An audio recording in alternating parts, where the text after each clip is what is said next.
नमस्कार दोस्तों, आज की कहानी है एक मनी ऑर्डर माँ के नाम। धूप की कुछ किरणें पुराने कस्बे की पथरीली गलियों में फैल चुकी थी। पीली मिट्टी की खुशबू में सुबह की सादगी धुली हुई थी। डाकिया बाबू अपनी खड़खड़ाती साइकिल पर चढ़े हुए गलियों से होकर जा रहे थे।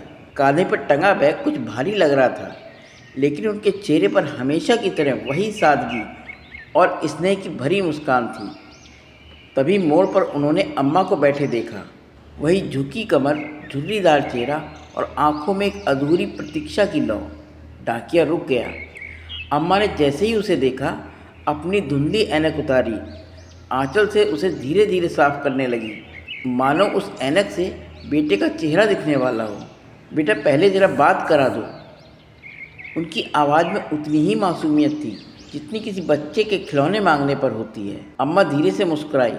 बस थोड़ी देर की ही तो बात है बेटा, डाकी ने थोड़ा झुंझलाते हुए कहा। अम्मा, इतना टाइम नहीं रहता मेरे पास कि हर बार आपके बेटे से बात कराऊं। उसने हार मानते हुए मोबाइल निकाला, नंबर डायल किया और मोबाइल अम्मा की ओर बढ़ा दिया। लो, बात कर लो, लेकिन ज़्यादा बात मत करना, पैसे कटते हैं।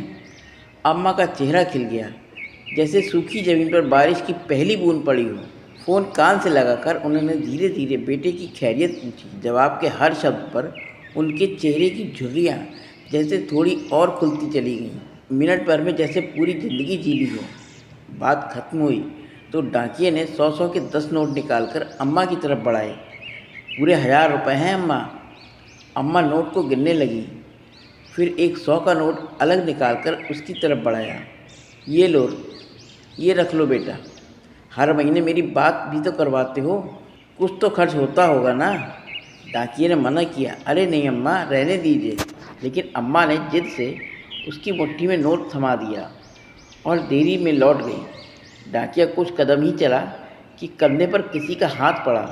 मुड़कर देखा तो रामप्रसाद खड़ा था, उसी कस्बे में मोबाइल की दुकान चलाने वाला। भाई साहब, हर महीने आप ये क्यों करते हैं? रामप्रसाद की आंखें उसके चेहरे को टटोल रही थीं। डाकिया थोड़ा चौंका। क्या किया मैंने भाई साहब?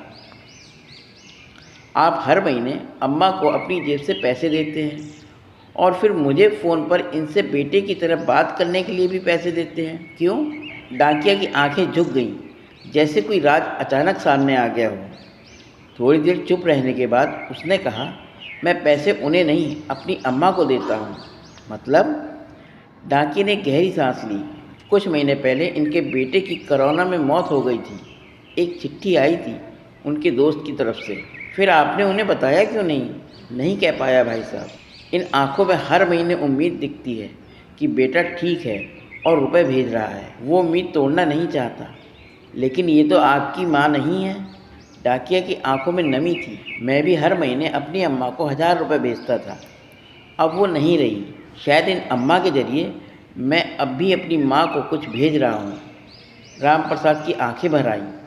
जिस अम्मा को वो हर महीने फ़ोन पर बेटा बनकर हाँ अम्मा ठीक हूँ मैं कहता था, आज उसका झूठ भी सच लगने लगा था। उस झूठ में एक बेटे की आत्मा थी। कुछ रिश्ते खून से नहीं, करुणा से बनते हैं। यह सिर्फ एक बूढ़ी माँ की नहीं, हर उस माँ की प्रतीक्षा की कहानी है जो बस एक आवाज़ के लिए जीती है।